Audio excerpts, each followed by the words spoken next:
Hey there guys, it's Eileen, this time from the park because I just needed to, have a bit of a walk and just a bit of exercise. I haven't decided what I'm going to do the rest of the afternoon yet, whether I was going to go into town or anything, but at least at this point, I'm outside. So I had another thought because of this whole, when is it exactly that we're being codependent? Why is it that we're being codependent? What is going on with that? Is there what's the truth in terms of energy vampirism even? What's happening?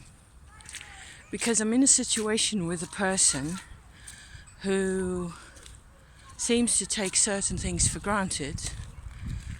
I find it really hard to make that explicit to her. By now, I think I'm a bit more confident as to what it is that's going on.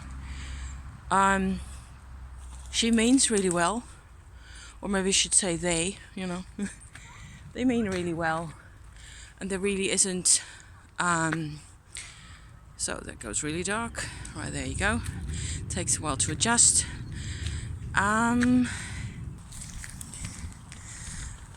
So I sort of realized one particular thing, because I tend to try to, look at things from a distance a bit more. And I realized that there's sort of a big, huge dichotomy going on in my little park with, bright sun, a bit of sun at least behind me there, more trees, and that's my path that I'm going to walk on. A dichotomy where what we're all trying to do, a lot of us, at least ways, and I think all of us, depending on how deep you're looking at people or they're looking at themselves, it's just very personal what it looks like. But there's like this common denominator between men, women, all ages, kids, where the dichotomy is this: you can fill up your own tank in all sorts of ways, certainly vibrationally, and that's what I'm doing with my tumo. That's what this is doing for us. Being outside in nature fills up your tank, whether you want it or not, And I have no problem with, being out here, being alone. Certainly if I can talk to you guys, I have learned to fill my tank for myself, to do my own thing. And I look at it as a consciousness exercise. Meditation is that. It's all about awareness on the one hand, okay? So that's the one part of the dichotomy, awareness. The other part is where we try to get it from other people. Whether that's, especially when that's not really possible, or it doesn't really replace your own awareness. You're trying, I think, all of us, me too, we're trying to replace our own awareness by attention from others. And that can take the form of validation in all sorts of ways, and you can manipulate it. This is why manipulation among people can be so powerful and so strong and last for endless years, where you would think this is, it's not even effective. It doesn't work for all that long. People are in pain. Stop it, But it's powerful because it's always about consciousness, about awareness. We don't talk about awareness by itself as a thing. That's what I'm trying to do. I actually learned to look at awareness in this way by itself from my mother, bless her soul. And it's what's behind all this, because attention is also awareness, already directed, so you might say pre-directed. Isn't that cute with my little watery henge in there? It's got a series of poles. It's like an artwork, really. And there's more on this side, on the landed part of the thing. I think it looks very prehistoric, which it isn't. Bronze Age, you know, wood henge kind of a deal. It's more like a modern art, kind of a sculpture in the land, really. So that's what I really wanted to mention at this point, where attention from other people, which always takes the form of what that person can give, right? So that may mean validation or all sorts of things. Support, hopefully in a positive kind of a context. Love, even affection, all those things. Lots and lots of different potential ways that we have of actually giving attention. You can look at your own way of how you pay attention to things, what you do with attention, with care, with focus, with... It's not even a mind thing. It's partially a mind thing. But it's also an instinct kind of a thing, and a history thing where you've learned to do this in a particular way. And I know that when I talk about this, I do this in ways where I was kind of programmed by my parents, by both of them, in different ways, by their personalities, by their instincts. And a lot of it is, in my case, you know, of my traumatized behaviors that I have, traumatized patterns that are difficult for me to live with, have to do with decades of avoiding certain types of pain. Because that's, of course, the other half. And you tend to just get completely obsessed in this kind of an attention focus kind of a circus going on the whole time, especially when you're in pain. It is like, I need a fix, I need somebody to give me medicine, I need somebody else. But you're never, I think, never going to get it from somebody else. Because what you're getting is a wavelength, let me just describe it that way, an energy wave that is modulated in 100 ways by their past. And so it can never even, it's never even remotely, not even 1% of what we truly need inside, in terms of awareness, in terms of sovereignty, consciousness and expansion, personal growth. Those things don't come to us through other people, ever, is my belief. Once you've figured out who you are supposed to be, and I suppose I can't say it's impossible for you, okay? It doesn't mean, not everybody is in the same type of a situation, and if you're in a group where it works, where there is personal growth for you, and you sort of support that in each other, awesome. It's just really great. And I think if you come out of a situation like that, for example, one's birth family, if it was really supportive like that, and just caring and generally, you know, letting you do your thing in one way, protecting you in the other, if that's where you come from, everything I've just said will sound completely unnatural, because that birth family, that love, that protection, that best interest kind of a support situation, that's the best you can have as a human.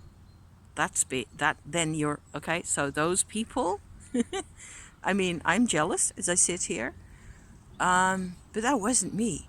And there's hundreds of thousands of people out there who are in like a halfway situation, I think that's the worst of all, where there's little bits of affection. And they have such an impact on us, and they grab our souls and our hearts. And we become hooked, addicted, I don't know how to put it, to the vibe of connection.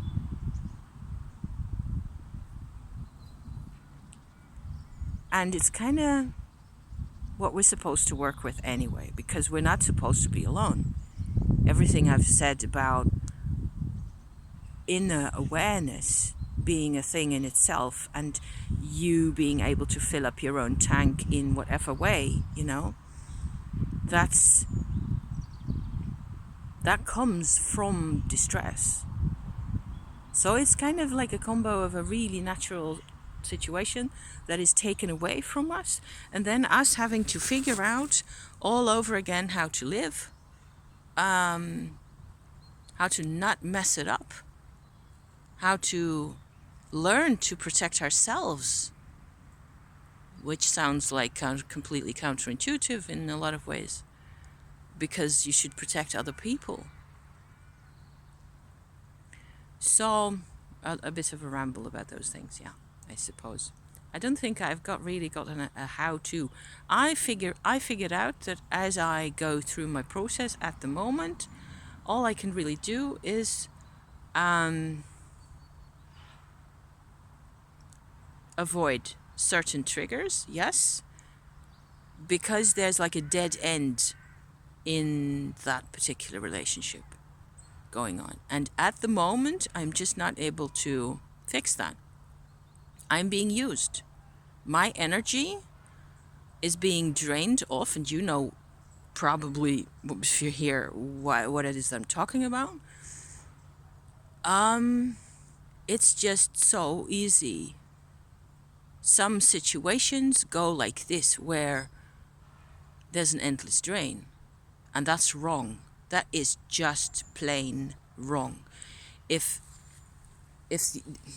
you cannot fill up your own tank in terms of,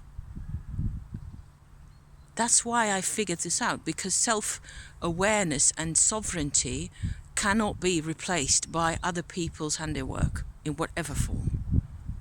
So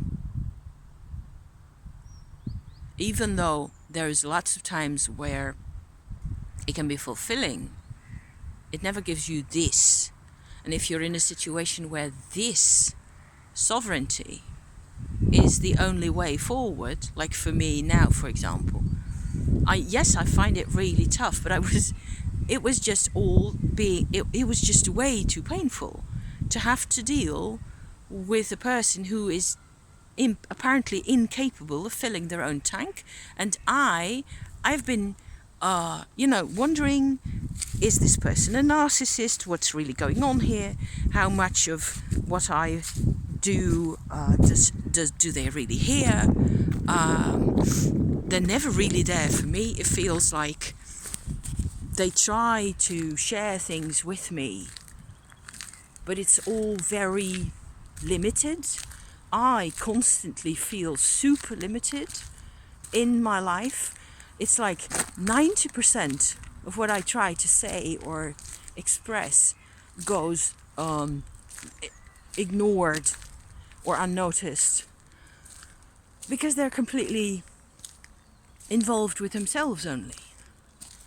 So I'm trying to think about the whole thing and to remain strong, to know that I must do what's right for me at this point. And this has happened before, where I finally ended up not seeing this person for, I believe, more than a year. And in the end, I forget what happened, why I chose to stay away. This is a well-meaning person. It hurts. It hurts me also to sort of have to hurt them. Gosh, people can be so codependent. It's like Codependent Universe. Because we're fixated on each other. It makes me laugh. Fixated on getting fixes from other people all the time. And everybody that I'm watching on the internet at the moment is talking about how much we need connection, and so have I. You know, human connection is wonderful.